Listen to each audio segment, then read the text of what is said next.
est-ce qu'une personne veut bien prier pour présenter ces moments contre les mains du Seigneur? Seigneur, nous te disons merci pour tout ce que tu as fait pour nous, pour tout ce que tu as fait dans notre vie. Nous étions là ce matin, nous voulons t'adorer, mais aussi nous voulons t'écouter. Donne-nous les paroles que nous avons besoin. Au nom de Jésus. Amen. Amen. Voilà, je vous invite à écouter une parabole connue. Souvent, on pense qu'elle est assez douce, et en fait, Jésus, dans cette parabole, a une parole d'une certaine violence. En fait, violence non seulement pour les auditeurs de l'époque, mais en me replongeant dans cette parabole, je pense que nous pouvons tous être dynamisés. C'est la parabole du bon samaritain. Et donc, je vais voir quelques réflexions éthiques, quelques réflexions voilà, qui viennent de changer en tout cas notre regard sur l'autre. Donc c'est dans Luc chapitre 10, et c'est à partir du verset 25. Donc Luc chapitre 10, verset 25, et je lirai jusqu'au verset 37. Un docteur de la loi se leva et posa une question à Jésus pour lui tendre un piège. « Maître, lui dit-il, que dois-je faire pour obtenir la vie éternelle ?» Jésus répondit, « Qu'est-il écrit dans notre loi? Comment la comprends-tu » Il lui répondit, « Tu aimeras le Seigneur ton Dieu de tout ton cœur, de toute ton âme, de toute ton énergie, de toute ta pensée, et ton prochain comme toi-même. » Tu as bien répondu, lui dit Jésus. « Fais cela, et tu auras la vie. » Et l'enseignant de la loi, voulant se donner raison, reprit, « Oui, mais qui donc est mon prochain ?» En réponse, Jésus lui dit, « Il y avait un homme qui descendait de Jérusalem à Jéricho. Quand il fut attaqué par des brigands, ils lui arrachèrent ses vêtements, le rouèrent de coups et s'en allèrent, le laissant à moitié mort. Or, il se trouva qu'un prêtre descendant par le même chemin le vit blessé et s'en écartant poursuivit sa route. De même aussi, un lévite arriva au même endroit, le vit et s'en écartant poursuivit sa route. Mais un samaritain qui passait par là arriva près de cet homme. En le voyant, il fut pris de pitié. Il s'approcha de lui, soigna ses plaies avec de l'huile et du vin et les recouvrit de pansements. Puis, le chargeant sur sa propre mule, il l'amena dans une auberge où il le soigna de son mieux. Le lendemain, il sortit 2 pièces d'argent, les remit à l'aubergiste et lui dit « Prends soin de cet homme et tout ce que tu auras dépensé en plus, je te le rembourserai moi-même quand je repasserai. » Et Jésus ajouta, « À ton avis, lequel des 3 s'est montré le prochain de l'homme qui avait été victime des brigands ?» « C'est celui qui a eu pitié de lui, » lui répondit l'enseignant de la loi. « Eh bien, va et agis de même, » lui dit Jésus. J'arrêterai la lecture ici. Alors, quand on lit ce texte, en fait, tout le monde, même dans la rue, tout le monde vous parlera d'être un bon samaritain, et derrière cette notion de bon samaritain, en général, on aime voir simplement une image humaniste, où après qu'il y ait 2 personnes un peu pressées qui soient passées, on fait juste un ouf de soulagement en se disant « Heureusement, il y en a un qui a eu un petit peu plus d'humanité que les autres. » Sauf que l'arrière-plan de ce texte est beaucoup plus complexe qu'une simple histoire humaniste comme on pourrait les raconter depuis le XIXe siècle. Cette parabole, elle nous renvoie à une situation d'hostilité profonde.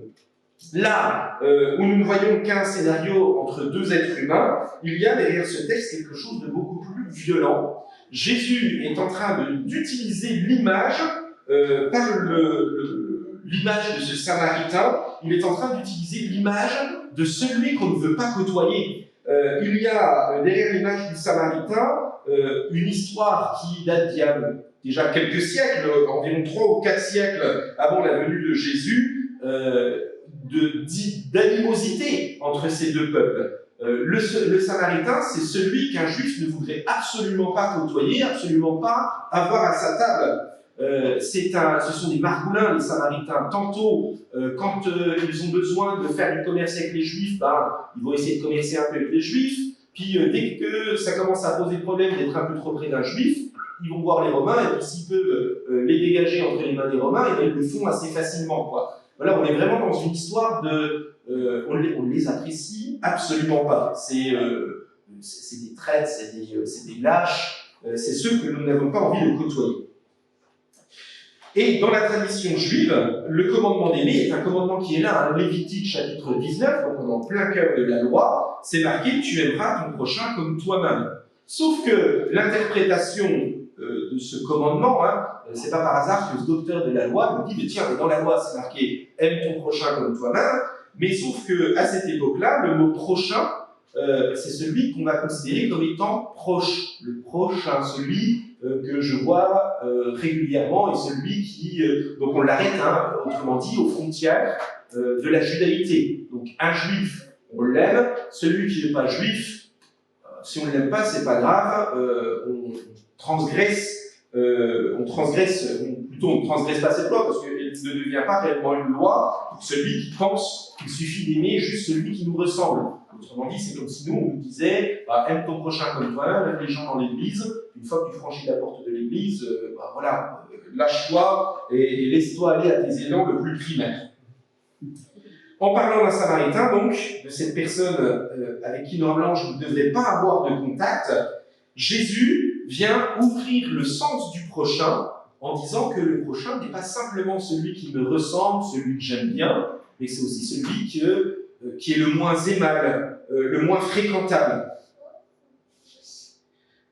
Enfin, le comble de la surprise, eh bien, dans cette histoire que Jésus est en train de faire, de raconter, on aimerait que la personne qui va rétablir les choses, qui va apporter la solution, on aimerait que ce soit un bon juif ou un bon chrétien, un petit peu, vous savez, comme quand on regarde Superman, on aurait du mal à imaginer, c'est dans cette image de l'Amérique des années 80, on aurait du mal à imaginer David comme Superman, voilà, avec des lunettes, qui a un peu mal aux genoux, qui travaille à la SNCF, et puis qui d'un coup viendra sauver l'humanité par ses pouvoirs surpuissants.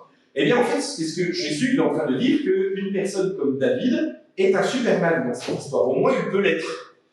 Et il est en train de dire que ce Superman, dans l'histoire, eh bien, ça peut être nous, et qu'il y a un bouleversement de valeur, et que la valeur, pour le coup, n'est pas mise sur celui que nous attendions, mais que elle est mise sur celui qui ne devait normalement pas répondre dans cette histoire.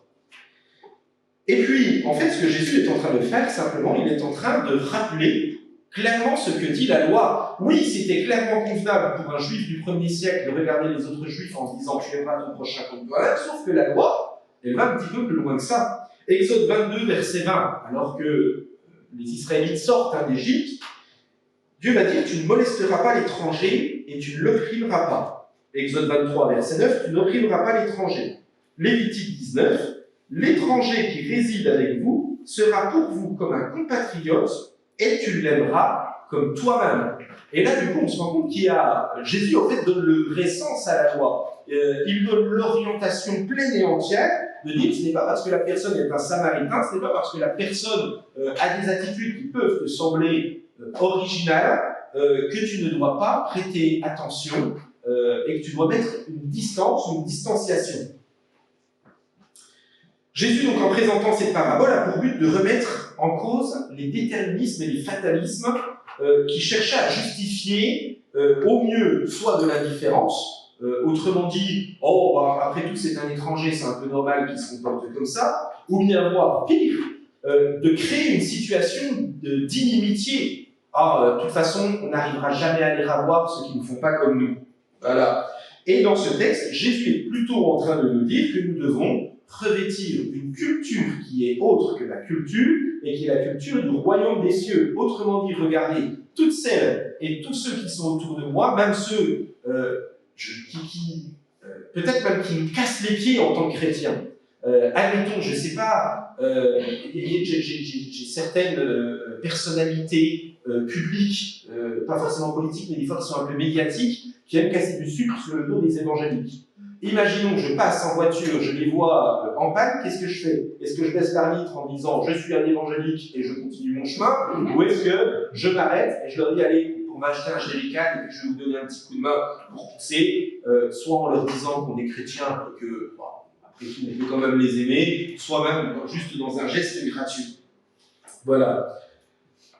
Jésus est quand même là clairement en train de nous parler de l'unité qu'il faut chercher, vers laquelle il faut tendre, même lorsque derrière nous n'en voyons pas les résultats. Pour entrer un petit peu plus en détail dans notre texte, Jésus nous parle donc de cet homme qui est gisant à terre. Plusieurs passent et ne s'arrêtent pas. Ces personnes qui passent, ce sont des personnes importantes. Il y a un sacrificateur, donc la famille dite la plus sainte en Israël, et puis un pasteur, on dirait, un curé, une personne qui est juste un enseignant. Voilà. Et ils ont des bons motifs pour ne pas s'arrêter. Alors, deux bons motifs. La première, c'est qu'ils montent en direction de Jérusalem. C'est assez intéressant ce texte. C'est que le Samaritain, lui, part de Jérusalem en direction de Jéricho. Donc, en fait, il quitte le lieu saint pour aller en direction du monde qui est ouvert. Et puis, quand même, ce sacrificateur et ces lévites, ils ont quand même la classe. Ils vont à Jérusalem, c'est-à-dire que certainement, ils vont prier ou ils vont faire une action qui serait considérée comme action plus digne que les autres. La deuxième raison pour laquelle ils ne s'arrêtent pas, ce sont des personnes qui ont la responsabilité de prendre une place dans le culte, et s'ils venaient à toucher du sang, ils ne pourraient pas exercer leur ministère. Donc en fait, c'est quand même, ça semblerait légitime. Je vous le traduis comme cela, c'est comme si, par exemple, le dimanche matin, vous partez à 10h25 de chez vous. Normalement, on ne part pas à 10h25 pour aller au culte, on part pour être à 10h20 à l'église. Voilà, un petit rappel, mais bon, voilà, bon, je passe outre, pour le coup. Voilà, c'est distinguo, et je vous aime, malgré tout, même si vous êtes en retard. Mais, voilà, et donc, admettons, on part à 10h25, on sait que moi j'arrive à 10h35, 40 au culte, et puis vous tombez sur quelqu'un, allez, ce fameux, je vais mettre sous une pancarte politique qui ne partage pas nos idées, qui en plus ne partage aucune de nos valeurs éthiques, et puis vous passez à côté en voiture, et du coup, qu'est-ce qu'on fait? Est-ce que nous nous arrêtons ou est-ce qu'on accélère pour essayer de gagner quelques minutes sur le retard que nous devions avoir pour le culte? Bref, on se rend compte que là, on est vraiment dans ce cas-là. Alors ça fait sourire quand on le présente comme ça. Mais quand même, des fois, c'est un petit peu l'attitude que nous avons. On va creuser un petit peu plus. Vous allez voir, c'est pas que quand on vient au culte. Et qu'en fait, ça vient nous appeler à réfléchir vraiment à toute la façon dont nous gérons notre temps et notre relation aux gens. Le texte nous invite à regarder donc ces personnes qui passent outre. Ces personnes se croient pures, elles vont à l'église, elles se disent être un bon chrétien, mais en fait, elles sont juste préoccupées par elles-mêmes. Leur but, c'est leur intérêt personnel. Autrement dit, c'est si je viens au culte, je serai apaisé avec moi-même, avec l'objectif que je m'étais fixé, et on n'est pas prêt à modifier notre relation à l'autre ou à la façon de gérer notre temps, et on préfère plutôt trouver quelque chose qui nous rassure en nous-mêmes, plutôt que d'être prêt à être déstabilisé. Et il existe de nombreuses façons de passer outre. Soit c'est celle de se replier sur soi-même, se désintéresser des autres ou se tenir complètement indifférent. Donc en gros c'est je mets les œillères et je fais comme si je n'avais pas vu ce qui se passait à côté de moi. Quand j'étais à la fac, j'avais la réputation que quand quelqu'un voulait débattre, en fait il s'installait à la table et puis on se lançait dans des grands débats. Et donc j'avais discuté un coup avec un prof que j'aime énormément, qui est d'un milieu chrétien pacifiste, ils ne font pas l'armée, ils ne prennent pas d'armes, tout ce qui s'ensuit. Et puis, à un moment, je me sens, mais dans ta tradition d'église, bon, vous êtes tous très fiers de ne pas avoir fait la guerre, mais quand vous avez vu les trains, vous savez qu'il y avait les mains qui sortaient avec des gens qui appelaient à l'aide, et puis que vous avez pensé que vous avez été juste parce que vous n'avez pas pris d'armes et que vous ne vous êtes pas retourné contre certaines personnes, est-ce que vous avez été juste? Alors, la réponse est complexe, parce que quand même ces personnes souvent envoyaient des personnes pour être médecins dans l'armée, enfin voilà, il y avait d'autres moyens de réponse, mais la question c'est, est-ce que nous sommes justes simplement en nous voilant la face? Voilà. Ou bien l'autre façon, eh bien, c'est de regarder ailleurs. C'était la fameuse formule de Jacques Chirac, la forêt brûle et nous on regarde ailleurs. Voilà. J'ai été blessé un jour par quelqu'un que j'aime énormément et qui, ça ne change pas l'amour et l'amitié profonde que j'ai pour cet ami qui est pasteur. On vivait une situation de crise dans l'église où j'étais à Besançon, ça s'est traduit par des 500 personnes au culte, aujourd'hui ils sont à peu près une cinquantaine au culte, donc il y a vraiment plein de personnes qui sont parties. Et puis je me dis, mais j'aurais quand même voulu que vous, qui étiez pasteur en fonction autour, que vous preniez quelques décisions. Et il m'a sorti cette phrase, je ne m'occupe pas de choses qui sont trop grandes pour moi. C'est de la maladresse, je pense que c'est profondément de la maladresse, mais je pense que bien souvent nous sommes maladroits en disant que il y a sans doute d'autres personnes qui sont plus compétentes que nous pour faire ces choses. On peut légitimement penser que ce sacrificateur et ce lévite, on peut dire, je ne suis pas médecin quand même, je pense qu'il y aura quand même peut-être quelqu'un autour de moi qui sera peut-être plus compétent pour faire les choses. Et puis en fait, ce Samaritain n'était pas plus compétent que les autres. Il a juste pris un petit peu de temps. Je me souviens, j'avais fait une formation il y a quelques années, vous savez, pour être sauveteur secouriste du travail. Et puis, à un moment, la question qu'on a posée à l'instructeur en disant, mais si on voit quelqu'un qui tombe par terre, on ne sait pas trop s'il a son pouls ou pas, il dit, mais de toute façon, tu lui fais un massage cardiaque, s'il vit, de toute façon, ça ne lui donnera pas plus de vie, et s'il est mort, au pire, tu le sauveras. Voilà. Et je pense que des fois, en fait, oh, il y a peut-être des personnes qui sont plus compétentes que moi. Oh, est-ce que, vous savez, on se minimise, et en fait, c'est plus une notion de sécurité. On se trouve une sécurité en nous-mêmes en disant, il suffit de mettre juste les, voilà, je ne fais pas attention. Alors qu'en fait, je crois que ce texte vient nous dire, ben, oui, tu n'es peut-être pas le meilleur. Voilà, peut-être que Superman sera plus puissant que David, mais en fait, peut-être que David va peut-être pouvoir à un moment donné faire la chose qui va modifier le couple d'une personne, le couple d'une famille.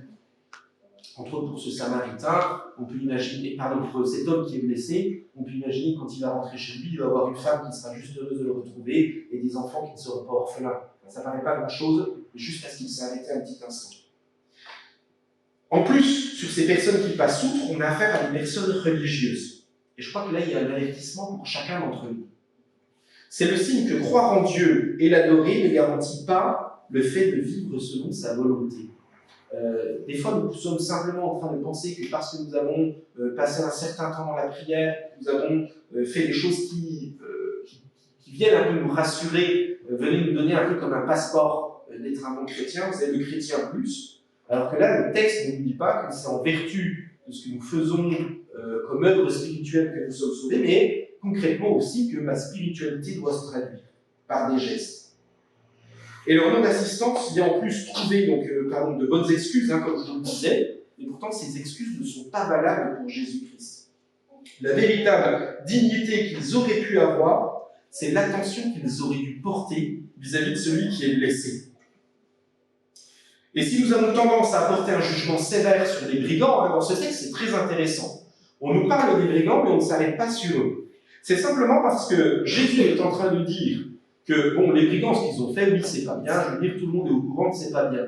Mais ce qui est très intéressant, c'est que Jésus est en train de dire que lorsque nous ne nous arrêtons pas vis-à-vis de la personne qui est blessée, abandonnée, on va creuser un petit peu plus sur ces personnes qui sont blessées, abandonnées, mais toutes les fois que nous ne nous arrêtons pas vers les personnes qui sont laissées pour compte ou laissées au bord du chemin, eh bien, en fait, nous sommes de la même nature que ces brigands.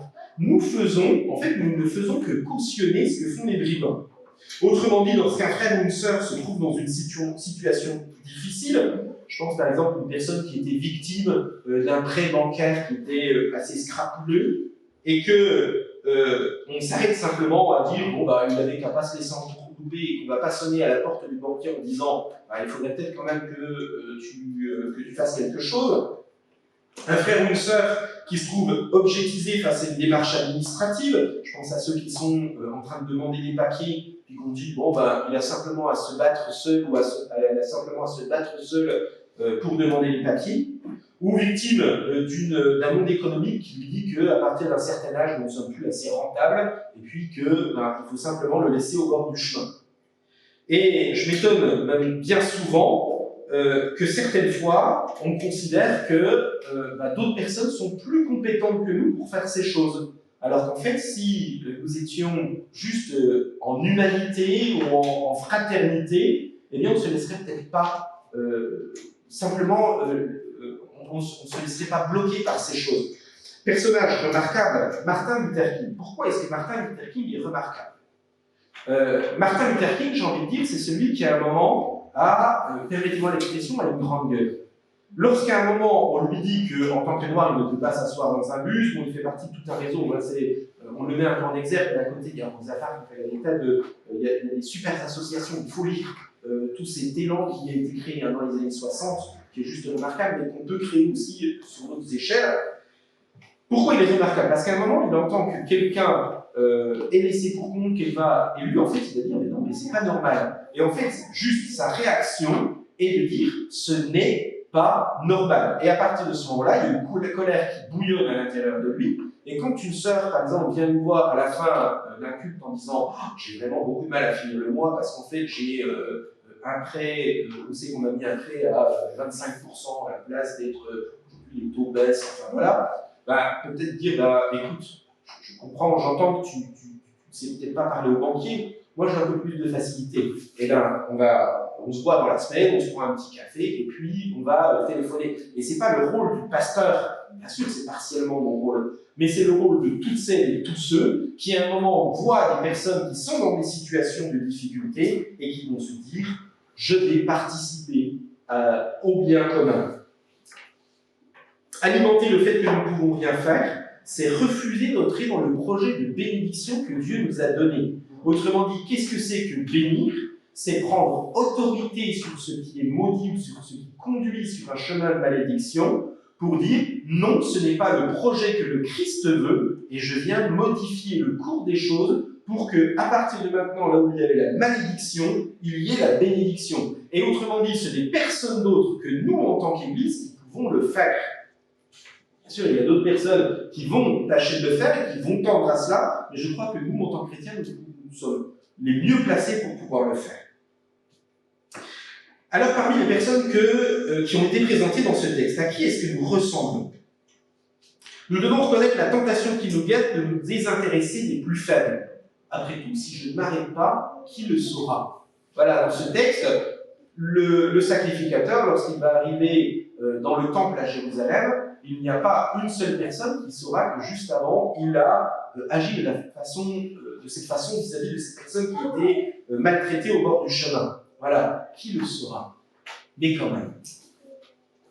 Et si dans les temps de crise que nous sommes en train de vivre, cela venait changer notre rapport aux personnes et au temps que nous devrions prendre pour elles. En fait, bien souvent, nous agissons de façon égoïste. En fait, tout le monde est pressé. Je veux dire, il n'y a pas une personne qui part de chez lui en disant « Tiens, on ne sait jamais, si jamais je croise quelqu'un qui vient faire un malaise cardiaque au milieu de la route, au moins j'aurai une demi-heure d'avance. » Voilà. Quand on va à un endroit, on a rendez-vous à 10 heures, on calcule qu'il y a un quart d'heure de trajet, on part 20 minutes avant. Voilà.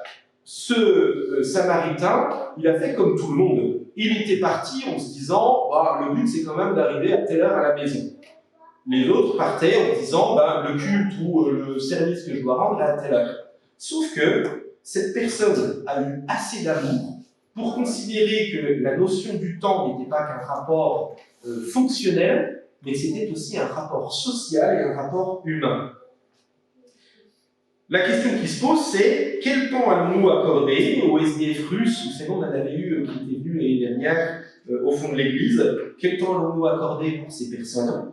Quel temps allons-nous accorder pour l'étudiant étranger qui vient et en voulant trouver par exemple un boulot étudiant? Est-ce que nous allons prendre un peu de temps? Est-ce que nous allons prendre du temps avec la famille arménienne qui a dû quitter le Haut-Karabakh il y a quelques semaines et qui demande un asile politique en France?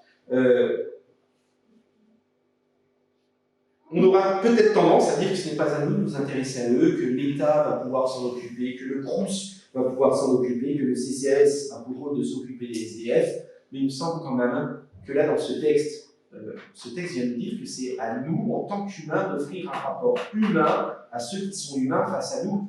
Ça ne veut pas dire qu'on ne peut pas les accompagner, justement, je pense qu'il y a des structures, mais peut-être justement ouvrir les portes et accompagner pour qu'en face, ils ne se retrouvent pas face à une administration ou à des personnes qui vont simplement faire quelque chose, mais être là pour pouvoir apporter de l'humanité. Il serait dommageable que nous, en tant que chrétiens, nous démissionnions devant ce que le Seigneur nous appelle à faire. Voilà. Par ces gestes, le bon Samaritain a montré que notre existence à tous est profondément liée à celle des autres. Lorsque j'aide quelqu'un aujourd'hui, eh bien, derrière, il y aura tout un réseau, tout un ensemble de répercussions. Cette scène de l'Évangile est là pour nous montrer la façon dont nous pouvons reconstruire notre monde Comme je vous le disais, cette personne, on pouvait tout à fait le laisser, ça n'aurait pas changé le cours de l'existence de ce Samaritain. Il aurait pu passer son chemin comme les autres et ne pas se soucier. Mais derrière, en fait, il va créer un monde, il va créer une personne qui, comme je le disais, ne sera pas veuve, il va créer des enfants qui ne seront pas orphelins, peut-être que la personne aurait eu des plaies qui se seraient infectées et la maladie aurait été beaucoup plus longue. Bref, il change le cours de l'existence, son cours d'existence à lui, mais il change le cours de l'existence de toutes celles et tous ceux qui seront au bénéfice de son geste. Alors pour conclure, nous sommes confrontés chaque jour, ou au moins régulièrement, face à des choix d'être le bon samaritain, ou bien sinon, d'être le voyageur qui lui va simplement passer outre dans certaines situations. Il y a ceux qui se penchent en reconnaissant la personne souffrante, et en se disant c'est une personne en souffrance et je ne peux pas la laisser, et qui va le rétablir dans sa dignité, ou bien celles qui détournent le regard et vont accélérer le pas, en oubliant aussi vite qu'ils devront se mettre à marcher la personne qu'ils ont rencontrée. Nous ne devons pas attendre que d'autres fassent les choses à notre place. Par exemple, je suis toujours surpris, je ne sais pas si vous vous souvenez, il y a 1 an et demi, une personne qui avait été tapée par un bus là, à Nord, qui était décédée et tout ça. Et je me suis retrouvé en fait la deuxième personne sur le lieu de l'accident, puisque la première personne, et là, c'était le chauffeur de bus qui était, le pauvre complètement traumatisé, coupable mais victime en même temps d'une chose qu'il ne voulait pas, et puis s'arrêter. Voilà. Et puis, donc il y a eu deux ou trois personnes, et beaucoup étaient spectateurs. En fait, c'est juste choquant, en fait, c'est hyper violent. Les gens viennent, et puis, c'est une certaine violence, en fait, dans ça. Et puis, hélas, il n'y a que peu de personnes qui réagissent. Et du coup, en fait, c'est assez drôle parce que peu de temps après, la personne qui est venue pour faire le massage cardiaque est celle qui aujourd'hui est le maire de mon village. C'est la première fois que je la rencontrais. Mais enfin, bref. Et en fait, c'est assez violent de voir que quand il y a quelque chose comme ça, en fait, plus on est nombreux, et plus on a tendance à se tenir à l'écart en disant mais il y aura d'autres personnes qui sauront mieux faire que moi. Et je pense que cette parole de l'Évangile vient nous dire mais non, arrêtons d'être silencieux, silencieuses devant ces situations. Soyons animés d'un désir spontané, pur et simple d'aider ceux qui sont autour de nous. Voilà, ça peut être sur le plan social, ça peut être sur le plan physique, ça peut être sur le plan matériel, sur le plan spirituel aussi. Osons arrêter de courir. La notion du temps, moi je trouve, je réfléchis un peu là depuis cette semaine, j'ai lu un livre qui m'a beaucoup amené à réfléchir sur la façon de qu'est-ce que c'est que le temps. Le temps, il y a un moment, c'est pas que produire. Si Dieu nous a donné le temps, c'est pour avoir des relations. Mais cela est valable aussi, comme je le dis, est aussi valable pour l'aide sociale. Je prends le cas du panier solidaire. Il serait trop simple de déposer un sac à l'entrée de l'église en pensant que nous avons fait notre bonne action. Je pense que c'est le danger vers lequel Jésus ne veut pas que nous allions. Lorsqu'il nous parle d'un prochain, il nous parle de quelqu'un qui est proche, non pas quelqu'un qui vient nous laver notre conscience en disant nous avons fait notre bonne action aujourd'hui, mais la bonne action c'est de déposer le sac, mais bien plus, ça va être d'apporter quelque chose à la personne dans sa relation intime, dans son temps, pour voir comment on peut accompagner chaque personne qui est bénéficiaire.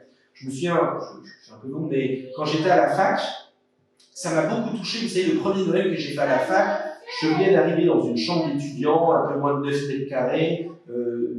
Les seules décorations que j'avais, c'était mes étagères de livres. J'ai beaucoup de livres.